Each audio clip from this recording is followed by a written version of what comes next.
Hey guys, welcome to the study easy code. इस video में हम बात करेंगे मॉडर्न हिस्ट्री के जो भी इंपॉर्टेंट एक्ट्स हैं। देखो, हुआ क्या था, जब ईस्ट इंडिया कंपनी इंडिया में रूल कर रही थी तो क्या था, ब्रिटेन गवर्नमेंट बहुत सारे एक्ट्स वगैरह को ला रही थी। ब्रिटेन गवर्नमेंट बहुत सारे एक्ट्स को क्या कर रही थी, इंडिया में भेज रही थी। क्यों? जिससे कि ईस्ट इंडिया कंपनी भी रेगुलेट हो सके और धीरे धीरे करके इंडिया भी रेगुलेट हो सके। ये सारे एक्ट्स क्या बने, अभी प्रेजेंट में जो हमारा कॉन्स्टिट्यूशन है उसका बेस भी बने थे। ठीक, तो यूपीएससी का ये एक फेवरेट टॉपिक है। मॉडर्न हिस्ट्री में जो भी इंपॉर्टेंट एक्ट्स है उस पर यूपीएससी क्वेश्चन पूछ लेती है। तो इस वीडियो में हम सारे एक्ट्स को एक बार अच्छे से गो थ्रू होंगे जिससे रिवीजन में आपको ईजी हो। ठीक है, तो चलिए एक एक करके देखते हैं। सबसे पहला रेगुलेटिंग एक्ट कब आया था? 1773 में। इनके फीचर्स को देखते हैं क्या है। इसमें क्या हुआ था, गवर्नर ऑफ बंगाल को अब गवर्नर जनरल ऑफ बंगाल का टाइटल दे दिया गया।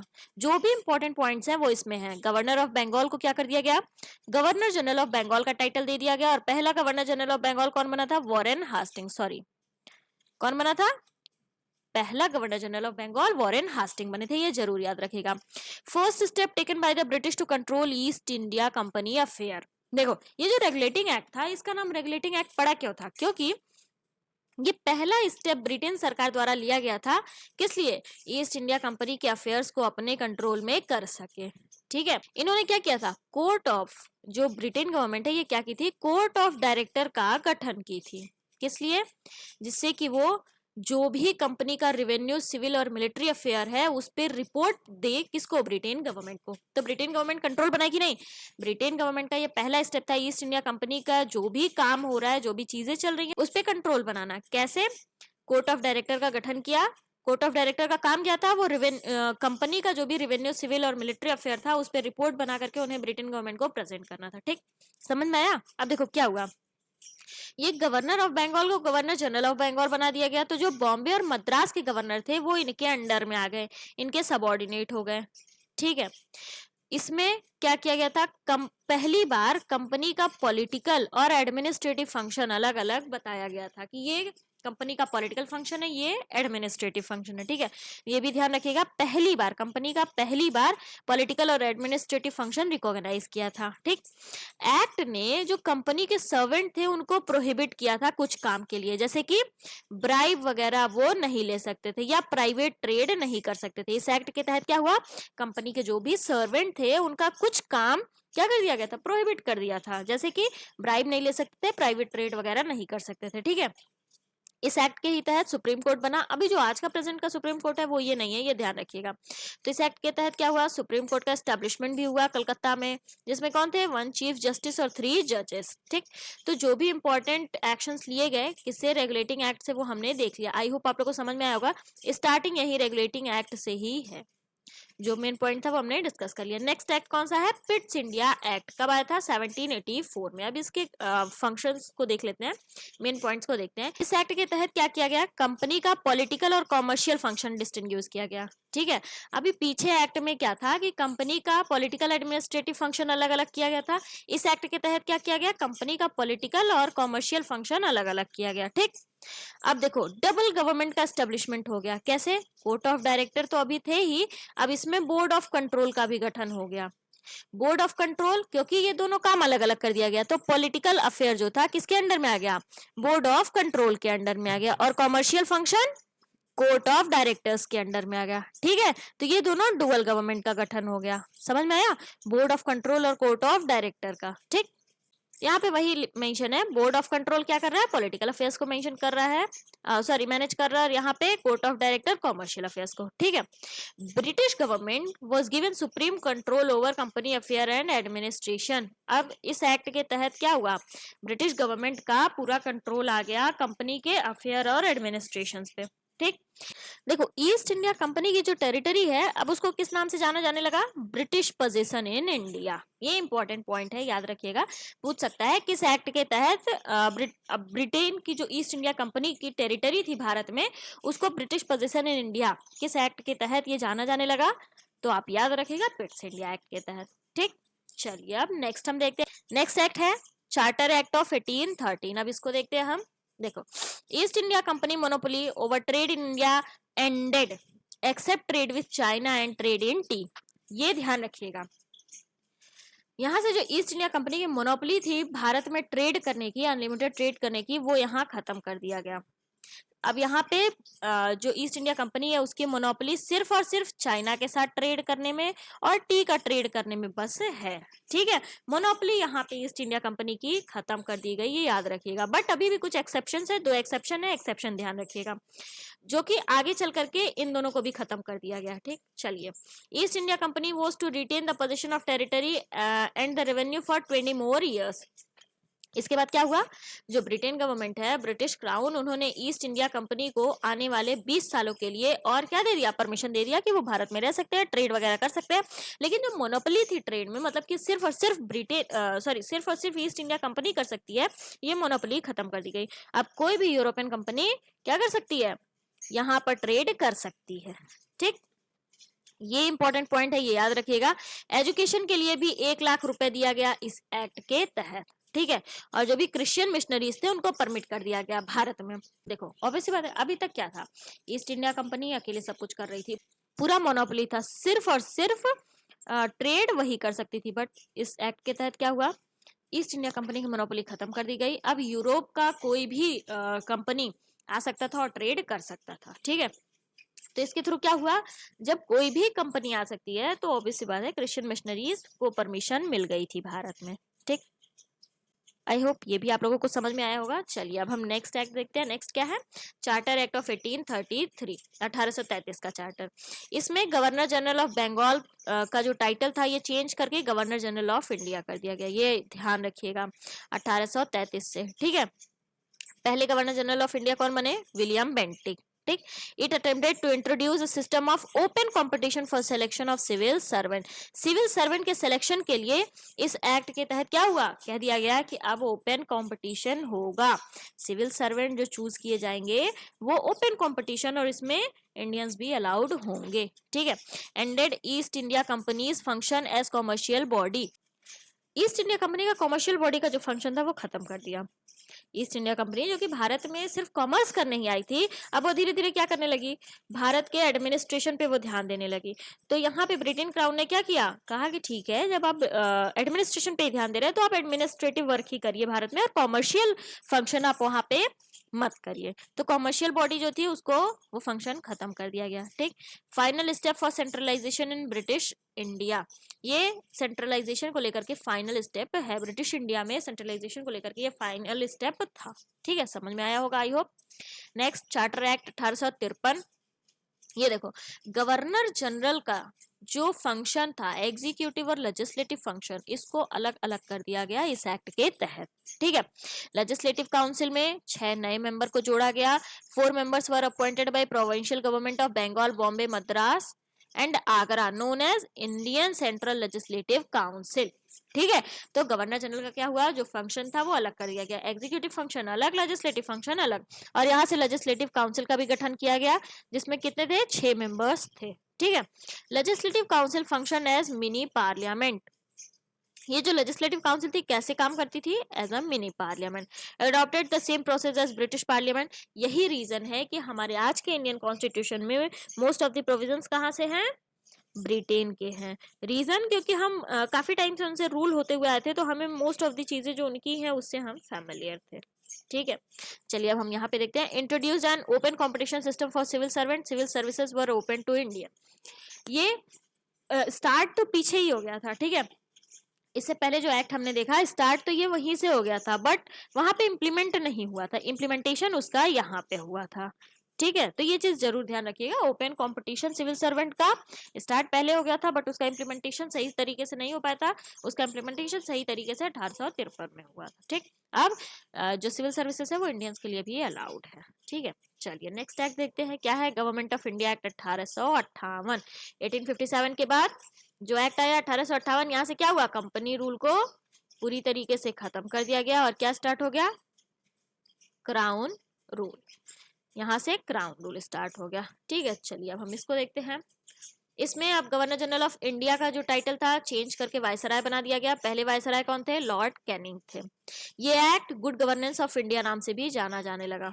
इस एक्ट को और दूसरा नाम क्या दिया गया, गुड गवर्नमेंट ऑफ इंडिया। ठीक है, जो डुअल सिस्टम था, कौन सा डुअल सिस्टम, अभी पीछे हमने देखा, कमेंट करके बताइए। बोर्ड ऑफ कंट्रोल और कोर्ट ऑफ डायरेक्टर, ये जो डुअल सिस्टम था इस सिस्टम को खत्म कर दिया गया। ठीक है, एक नई ऑफिस बनाई गई किसकी, सेक्रेटरी ऑफ स्टेट की। बट ये क्या थे, ये इंडिया में नहीं रहते थे, ये ब्रिटेन पार्लियामेंट में बैठ करके इंडिया को रेगुलेट करते थे। इंडियन एडमिनिस्ट्रेशन पे सेक्रेटरी ऑफ स्टेट का पूरा कंट्रोल था, बट ये इंडिया में रहते नहीं थे, ये ब्रिटेन पार्लियामेंट में रहते थे, वहां से बैठ करके भारत पे पूरा कंट्रोल करते थे। ठीक, ये वही चीज लिखा हुआ है सेक्रेटरी ऑफ स्टेट का formation, member of British cabinet. ये जो सेक्रेटरी ऑफ स्टेट है इनके बारे में दिया हुआ है, ये ब्रिटिश कैबिनेट के मेंबर हुआ करते थे। अभी हमने डिस्कस कर लिया, ब्रिटेन के पार्लियामेंट में ये रहते थे। ठीक, इनको एडवाइस करने का एक बॉडी बना हुआ था काउंसिल ऑफ इंडिया नाम से। ठीक है, जिसमें 15 मेंबर थे। ये एडवाइजरी बॉडी थी, किसको एडवाइस कर रही थी, सेक्रेटरी ऑफ स्टेट को एडवाइस कर रही थी। ठीक, abolish East India Company, transferred all power to British crown, जो कि हमने पीछे डिस्कस कर लिया। यहाँ से क्या हुआ, ईस्ट इंडिया कंपनी के पास जो भी पावर वगैरह थे वो खत्म कर दिया गया और सारे पावर किसको ट्रांसफर हो गए, क्राउन को हो गए, ब्रिटिश क्राउन को। ठीक है, आई होप समझ में आ रहा होगा आप लोग को। नेक्स्ट एक्ट कौन सा है, इंडियन काउंसिल एक्ट 1861, इसको देख लेते हैं। यहाँ से क्या हुआ, डिसेंट्रलाइजेशन स्टार्ट हो गया। New legislative council were open in Bengal, North West Frontier और पंजाब। इन तीनों जगहों पे क्या हुआ, न्यू लेजिस्लेटिव काउंसिल का गठन हो गया। ठीक है, डिसेंट्रलाइजेशन हो गया। अभी तक क्या था, पूरा इंडिया पूरा इंडिया एक के कंट्रोल में, बट यहाँ से अलग अलग। जैसे अभी ये बता रहा ना, बंगाल का लेजिस्लेटिव काउंसिल अलग हो गया, NWFP का अलग हो गया, पंजाब का अलग हो गया। ठीक, legislative power of Bombay and Madras were restored. अभी क्या था, जब गवर्नर ऑफ बंगाल को गवर्नर जनरल ऑफ बंगाल बना दिया गया था, तो बॉम्बे और मद्रास का सारा power governor general of Bengal के पास चला गया था। बट इस एक्ट के तहत क्या हुआ, बंगाल के जो गवर्नर जनरल है वो अपना देखेंगे, मद्रास और बॉम्बे के अपना अपना देखेंगे। ठीक है, सबको अपना अपना पावर दे दिया गया फिर से। देखो यहां से क्या हुआ, अब वायसराय की जो काउंसिल थी, तो वायसराय को ऐसा परमिशन मिल गया कि वो अब इंडियंस को अपने काउंसिल में नॉमिनेट कर सकते हैं। ये चीज ध्यान रखिएगा, अभी इलेक्शन का सीन नहीं आया है, नॉमिनेट बस कर सकते हैं। वायसराय की जो काउंसिल हुआ करती थी उसमें वो इंडियंस को क्या कर सकते हैं, नॉमिनेट कर सकते हैं। तो पहले इंडियन कौन नॉमिनेटेड थे, Raja of Banaras, Maharaj of Patiala, Sir Dinkar Rao. ये लोग क्या थे, वायसराय द्वारा अपॉइंट किए गए थे। ये इंडियंस वायसराय द्वारा अपॉइंट किए गए थे। ठीक, viceroy was allowed to make rule and order for convenient transaction of business in council. Overall हम ये कह सकते हैं कि यहाँ से धीरे धीरे करके वायसराय को अपना अच्छा खासा पावर दे दिया गया। इस एक्ट के तहत सबसे इंपॉर्टेंट काम क्या, पोर्टफोलियो सिस्टम स्टार्ट हुआ। तो ये चीज जरूर ध्यान रखिएगा, इसको इरेज करते हैं। क्या हुआ, इस एक्ट के तहत पोर्टफोलियो सिस्टम स्टार्ट हुआ, इंपॉर्टेंट है। ठीक, empowered viceroy to issue of ordinance. Ordinance का जो पावर है वो भी वायसराय को इसी एक्ट के तहत दिया गया था। ठीक है, समझ में आया। चलिए नेक्स्ट क्या है, इंडियन काउंसिल एक्ट 1892। अब इसके फीचर्स को हम देख लेते हैं। देखो यहाँ से क्या हुआ, indirect method of election start हुआ। तो ये ध्यान रखिएगा, अभी इनडायरेक्ट मेथड है इलेक्शन का, डायरेक्ट नहीं है। ठीक, increase the number of non official member in provincial and central legislative council. अब धीरे धीरे करके क्या हो रहा है, जो नॉन ऑफिशियल मेंबर्स हैं उनका नंबर इंक्रीज किया जा रहा है। और नॉन ऑफिशियल मेंबर्स मोस्टली थे कौन, इंडियंस। इसका मतलब जो वायसराय की लेजिस्लेटिव काउंसिल बनी है इसमें धीरे धीरे करके इंडियंस का नंबर इंक्रीज किया जा रहा है। ठीक है, बट ये ध्यान रखिएगा नॉन ऑफिशियल मेंबर्स हैं इंडियन, जिनको कोई पावर नहीं दिया गया है। ठीक है, लेकिन अभी भी क्या था, ऑफिशियल मेजोरिटी रिमेन थी। ठीक, नॉन ऑफिशियल्स इंडियन है और ऑफिशियल्स कौन है, ब्रिटिशर्स हैं। मेजोरिटी में कौन है, ऑफिशियल्स, और नॉन ऑफिशियल्स को कोई भी पावर वगैरह नहीं दिया गया था। मतलब कि बस हमें ये कह सकते हैं कि सिर्फ समझो जो बटरिंग होता है वो इंडियंस के साथ हो रहा था। ठीक है, लेजिस्लेटिव काउंसिल के फंक्शंस वगैरह को इंक्रीज कर दिया गया। Allowed to discuss budget, address question to executive. मतलब कि ओवरऑल बस ये ध्यान दो कि लेजिस्लेटिव काउंसिल के फंक्शंस वगैरह को इंक्रीज कर दिया गया। ठीक है, चलिए next, Indian council act 1909, Minto Morley reforms. देखो सबसे पहला जो मॉर्ले, ये नाम मिंटो मॉर्ले क्यों रखा गया, रीजन क्योंकि मॉर्ले कौन थे, सेक्रेटरी ऑफ स्टेट, और मिंटो वायसराय थे। ठीक है, तो इन लोगों के नाम पे मिंटो मॉर्ले रिफॉर्म भी इसका नाम रखा गया। ठीक, देखो लेजिस्लेटिव काउंसिल जो सेंट्रल लेजिस्लेटिव काउंसिल है, नंबर बढ़ाया जाना तो शुरू कर दिया गया था, इसमें और बढ़ा दिया गया, 16 से 60 नंबर कर दिया गया। अभी तक 16 लोग थे, अब उसका नंबर क्या कर दिया गया, 60। देखो अभी तक क्या था, जो वायसराय की काउंसिल थी, लेजिस्लेटिव काउंसिल, उसमें इंडियंस अलाउड थे, बस इस एक्ट के थ्रू क्या हुआ, अब वायसराय की जो एग्जीक्यूटिव काउंसिल है उसमें भी इंडियंस अलाउड हो गए। ठीक, तो ये चीज जरूर ध्यान रखिएगा। अभी तक वायसराय की लेजिस्लेटिव काउंसिल में बस इंडियंस अलाउड थे, बट इस एक्ट के तहत वायसराय की एग्जीक्यूटिव काउंसिल में भी इंडियंस अलाउड हो गए हैं। ठीक है, अब देखो पहली बार क्या हुआ, प्रिंसिपल ऑफ इलेक्शन भी इंट्रोड्यूस हुआ, ये चीज भी ध्यान रखिएगा। अब यहाँ पे direct principle of election introduce हुआ, अभी तक इनडायरेक्ट था, अभी तक क्या था, इनडायरेक्ट था। ठीक है, first Indian in viceroy executive council. अब अभी जो अलाउड हो गए वायसराय की एग्जीक्यूटिव काउंसिल में भी इंडियंस, तो पहले इंडियन कौन थे जो एग्जीक्यूटिव काउंसिल को ज्वाइन किए थे, सत्येंद्र प्रसाद, इनका नाम जरूर याद रखिएगा, इंपॉर्टेंट है। ठीक है, ये जरूर याद रखिएगा। In last function of council at both level, supplementary questions, resolution of the budget, it introduce separate electorate for Muslim. Minto Morley reform इसीलिए मेनली जाना जाता है क्योंकि इन्होंने मुस्लिम्स के लिए सेपरेट इलेक्टोरेट इंट्रोड्यूस किया था, ये जरूर याद रखिएगा। मुस्लिम्स के लिए सेपरेट इलेक्टोरेट का इंट्रोडक्शन मिंटो मॉर्ले रिफॉर्म 1909 से स्टार्ट हो गया था। ठीक है, चलिए अब नेक्स्ट हम देखते हैं, नेक्स्ट क्या है, गवर्नमेंट ऑफ इंडिया एक्ट 1919, जिसको और किस नाम से जानते हैं, मॉन्टेग्यू केम्सफोर्ड रिफॉर्म नाम से। ठीक, ये देखो इतने फीचर हैं क्योंकि इंपॉर्टेंट है। Montagu Chelmsford reform, British had declared 2 years ago that introduction of responsible government was its objective. ये एक्ट लाने के 2 साल पहले ब्रिटेन गवर्नमेंट ने क्या डिक्लेयर किया था कि ब्रिटेन गवर्नमेंट का मेन ऑब्जेक्टिव क्या है, रिस्पॉन्सिबल गवर्नमेंट को इंट्रोड्यूस करना। भारत में रिस्पॉन्सिबल गवर्नमेंट को इंट्रोड्यूस करना ये मेन एम है किसका, ब्रिटेन गवर्नमेंट का। ठीक है, जिसको किस नाम से जानते हैं, ऑगस्ट डिक्लेरेशन। तो ये जो एक्ट आया तो इसमें इस चीज को ध्यान रखा गया, अब चेक किया गया कि क्या जो ब्रिटेन गवर्नमेंट ने डिक्लेयर किया था वो हुआ है या नहीं हुआ, तो ये चीज ध्यान रखिएगा। ये जब एक्ट आया था इसके 2 साल पहले ब्रिटेन गवर्नमेंट ने कुछ डिक्लेरेशन की थी, क्या डिक्लेरेशन की, ब्रिटेन गवर्नमेंट का मेन ऑब्जेक्टिव क्या है, भारत में रिस्पॉन्सिबल गवर्नमेंट को इंट्रोड्यूस करना, तो इस जिसे क्या कहते हैं, अगस्त डिक्लेरेशन नाम से भी जाना जाता था। तो इस एक्ट में उसको चेक किया गया कि क्या जो ब्रिटेन गवर्नमेंट ने जो कहा था वो सही कर रहा है या नहीं कर रहा है। ठीक है, पहली बार क्या हुआ, लिस्ट इंट्रोड्यूस की गई, अलग अलग सेंट्रल और प्रोविंशियल लिस्ट। ठीक है, वायसराय की एग्जीक्यूटिव काउंसिल में अभी तक 1 मेंबर अलाउड थे, अब क्या हुए, 3 मेंबर्स हो गए, टोटल 6 मेंबर्स थे। अभी इससे पहले 1909 वाले में 1 member Indian, 5 Britain, but 1919 3 member ये और 3 ये। ठीक है, बाई कैमरलिज्म और डायरेक्ट इलेक्शन का भी इंट्रोडक्शन हुआ। ठीक, डायरकी, प्रोविंसेस में डायरकी को भी इंट्रोड्यूस किया गया। रिजर्व लिस्ट में reserve list was administered by executive plus governor plus executive council.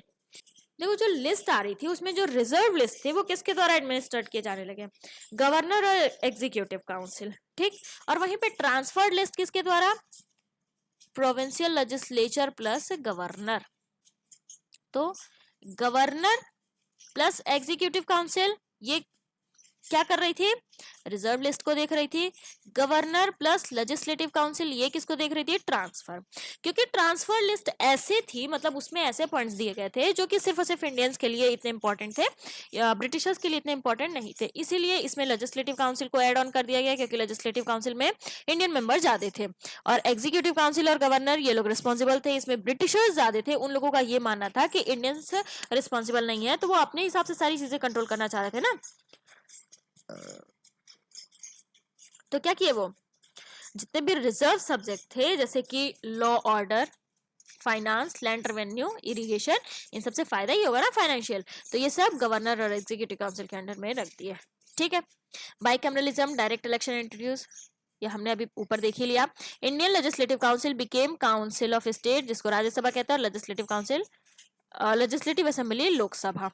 ठीक, अब ये जो कम्युनल इलेक्टोरेट अभी तक मुस्लिम्स को बस दिया गया था, इसको एक्सटेंड किया गया, अब ये Sikh, Indian Christian, Anglo Indians और यूरोपियंस को भी दिया जाने लगा। ठीक है, फ्रेंचाइजी भी बढ़ा दी गई थी, मतलब कि जो वोट देने का राइट है वो भी बढ़ा दिया गया था। ठीक है, अब ये किस पे बेस था, प्रॉपर्टी टैक्स और एजुकेशन पे। ठीक है, office of high commissioner for India was created in London.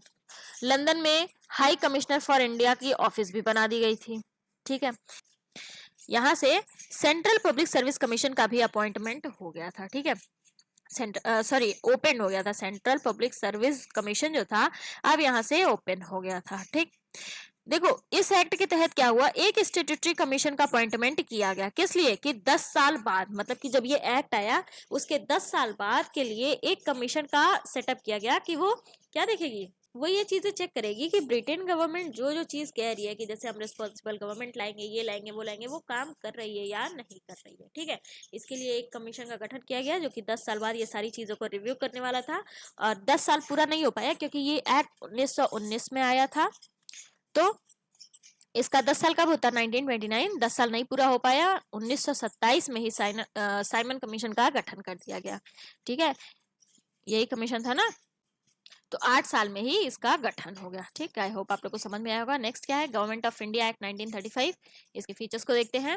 अब देखो यहाँ पे लिस्ट बाइफरकेट हो गया फेडरल, कॉन्करेंट और प्रोविंशियल लिस्ट में। ठीक है, डायरकी को एबॉलिश कर दिया गया, प्रोविंशियल लेवल पे जो डायरकी था उसको एबॉलिश कर दिया गया, काउंसिल ऑफ इंडिया जो था वो भी एबॉलिश कर दिया गया, ऑल इंडिया फेडरेशन का गठन यहाँ से स्टार्ट हुआ। तो ये याद रखेगा, ऑल इंडिया फेडरेशन का गठन कहाँ से स्टार्ट हुआ। ठीक है, बाइकैमरलिज्म इंट्रोड्यूस कर दिया गया। ठीक, सेपरेट इलेक्टोरेट वाला जो सीन था और भी बढ़ाने लगा गया। ठीक है, फ्रेंचाइजी भी बढ़ा दी गई, अब 10% पॉपुलेशन को फ्रेंचाइजी दे दी गई थी। ठीक है, इसी एक्ट के तहत आरबीआई का भी गठन हुआ था। तो गवर्नमेंट ऑफ इंडिया एक्ट 1935 के ही तहत आरबीआई का गठन हुआ था। जो अभी आरबीआई चल रही है ना, तो ये चीज जरूर याद रखिएगा, अभी जो आरबीआई चल रही है उसका गठन किसके तहत हुआ था, गवर्नमेंट ऑफ इंडिया एक्ट 1935। साथ ही साथ फेडरल, प्रोविंशियल और joint public service commission, federal, provincial और ज्वाइंट पब्लिक सर्विस कमीशन का भी गठन हुआ था। याद रखिएगा, गवर्नमेंट ऑफ इंडिया एक्ट 1935 ये इंपॉर्टेंट है। ठीक है, क्योंकि जो ये एक्ट आया था इससे मोस्ट ऑफ दी चीजें हमारे इंडियन कॉन्स्टिट्यूशन, प्रेजेंट में जो इंडियन कॉन्स्टिट्यूशन है उसमें लिया गया है। ठीक, इंपॉर्टेंट एक्ट्स हो गए जो कि मॉडर्न हिस्ट्री के अंडर कवर किए गए हैं। जो एक्ट ब्रिटेन गवर्नमेंट द्वारा भारत में भेजे गए थे ईस्ट इंडिया कंपनी को रेगुलेट करने के लिए, और धीरे धीरे करके वो क्या करने लगे, इंडियंस को भी कंट्रोल करने लगे, रेगुलेट करने लगे। ठीक है, ये यूपीएससी का एक फेवरेट टॉपिक है जिसपे यूपीएससी क्वेश्चंस कर लेती है। रिविजन पर्पस के लिए ये वीडियो बनाया गया जिससे आप इजिली रिवाइज कर सके। ठीक है, so thank you for watching this, please do like, share and subscribe. Thank you.